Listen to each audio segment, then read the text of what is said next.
Your goddess has no dominion here.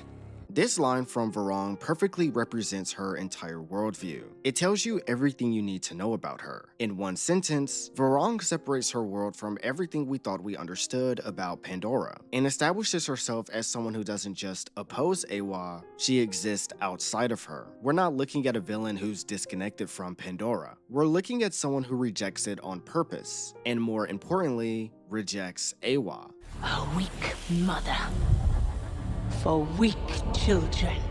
Eywa has always been portrayed as this all-encompassing sacred force. So if someone hates Eywa, they're not just rebelling against religion, they're rebelling against the entire foundation of Na'vi existence. But Varang wasn't always like this. She used to be Na'vi in the purest sense, connected, spiritual, and rooted in Eywa. And that raises a bigger question than just, why is she evil? The real question is, what kind of pain does it take to turn a Na'vi against Eywa herself? Because in the world of Avatar, Eywa isn't just a belief system. She's everything: nature, balance, connection, memory, life after death. Rejecting Eywa isn't like losing faith. It's like rejecting reality itself. And that's what makes Varang such a fascinating villain, because she doesn't hate Eywa just to hate her. It's personal, it's ideological, and it might actually make sense. But before we understand her hatred, we have to understand her belief.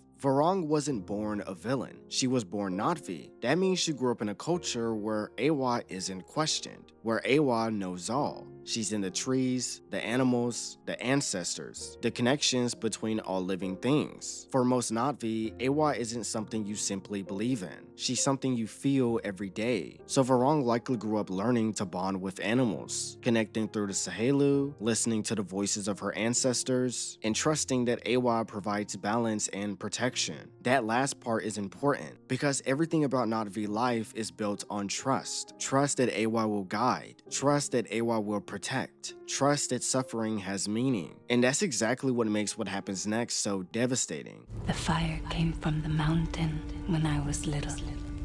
Burned our forest. It took everything. My people were starving. They cried for help. But Eywa did not come. The volcanic eruption is the turning point. It destroys everything: her home, her people, her sense of safety, and most importantly, her mother. Now here's where things get psychologically interesting, because trauma alone doesn't create villains, but betrayal does. And from Varang's perspective, this wasn't just a natural disaster. This was abandonment. Think about it from her point of view. Eywa is supposed to maintain balance. Eywa is supposed to protect life.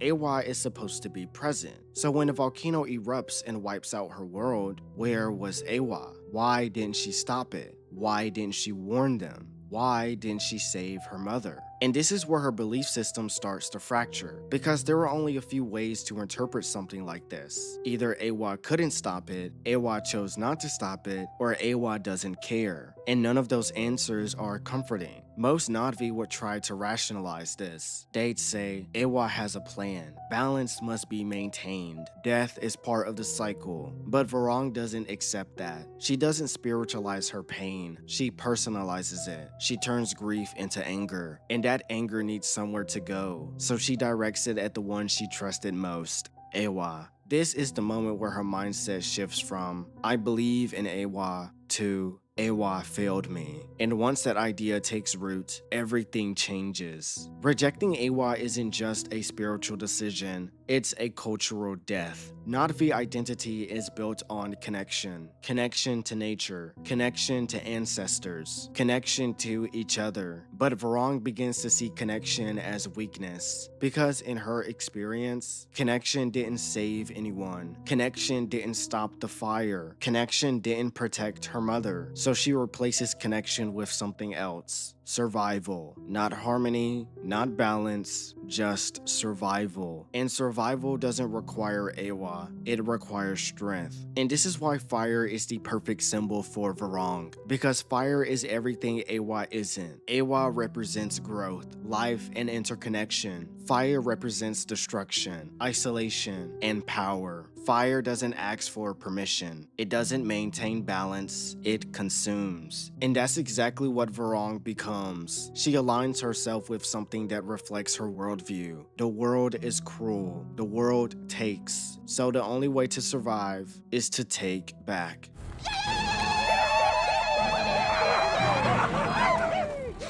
As the leader of the Mangkwan Clan, Varang doesn't just change herself, she reshapes an entire culture. And this is where her villainy really expands, because now her trauma becomes ideology, and the way she gained power matters, because it defines how she rules. She didn't inherit leadership through tradition. At 15 years old, Varang takes control of her clan's fate in the most extreme way possible. Before her, her father was the leader, but in her mind, he represented weakness, hesitation, and failure. So to ensure the clan's survival, she removes him to save her people. And through this act, she teaches her people, Eywa isn't to be trusted. Strength matters more than harmony. Survival justifies violence. And over time, that transforms the clan into something unrecognizable. They become nomadic, aggressive, detached from traditional Na'vi values. They stop being part of Pandora's ecosystem and start acting against it.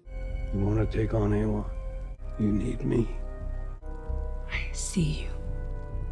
This is probably the most shocking part of her character, because the RDA are basically the ultimate enemy of the Na'vi. So why would Varang work with them? Because ideologically, they're not that different. Think about it. The RDA believes nature is a resource. Power comes from control. Survival comes from dominance. Varang starts to believe the same thing, not because she agrees with humans, but because she's lost faith in Eywa. So if Eywa isn't protecting Pandora, then why protect it? This is where things get complicated, because the story might frame her as a villain, but her perspective isn't completely irrational. Eywa does allow destruction. Eywa does maintain balance through death. Eywa isn't a protective deity in the way Varang expected. So the real conflict isn't good versus evil. It's faith versus disillusionment. Varang represents what happens when faith collapses, and instead of rebuilding it, you replace it with control. She's what happens when someone loses faith, rejects tradition, chooses independence at any cost. But that path comes with consequences, because when you reject connection entirely, you risk losing empathy. You risk becoming ruthless. And that's where Varang crosses the line, not in what she believes, but in how far she's willing to go to prove it. We do not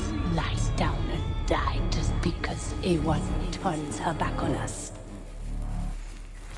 We turn our back on Eywa.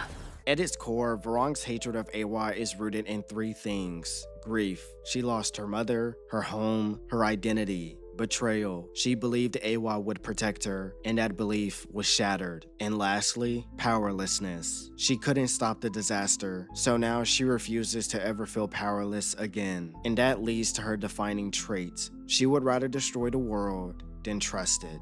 Varang works as a villain because she isn't evil for no reason. Everything she does follows a clear logic. The world is dangerous. Eywa can't be trusted. Strength is the only truth. And once you accept those ideas, her actions make sense. That's what makes her such an amazing villain. Not just because she's scary or what she does, but how understandable it is. Varang doesn't hate Eywa because she's cruel. She hates Eywa because she believed in her too much. Her story is what happens when faith meets tragedy, connection meets destruction, and trust meets silence. And instead of healing and reconnecting, she burns the bridge entirely. In a world built on unity, she becomes isolation. In a world built on balance, she becomes imbalance. And in a world guided by Eywa, she becomes the one who dares to say, Your goddess has no dominion here. But what do you think? If you enjoyed this video, consider leaving a like and subscribing if you haven't already. And with all that being said, I hope to see you next time.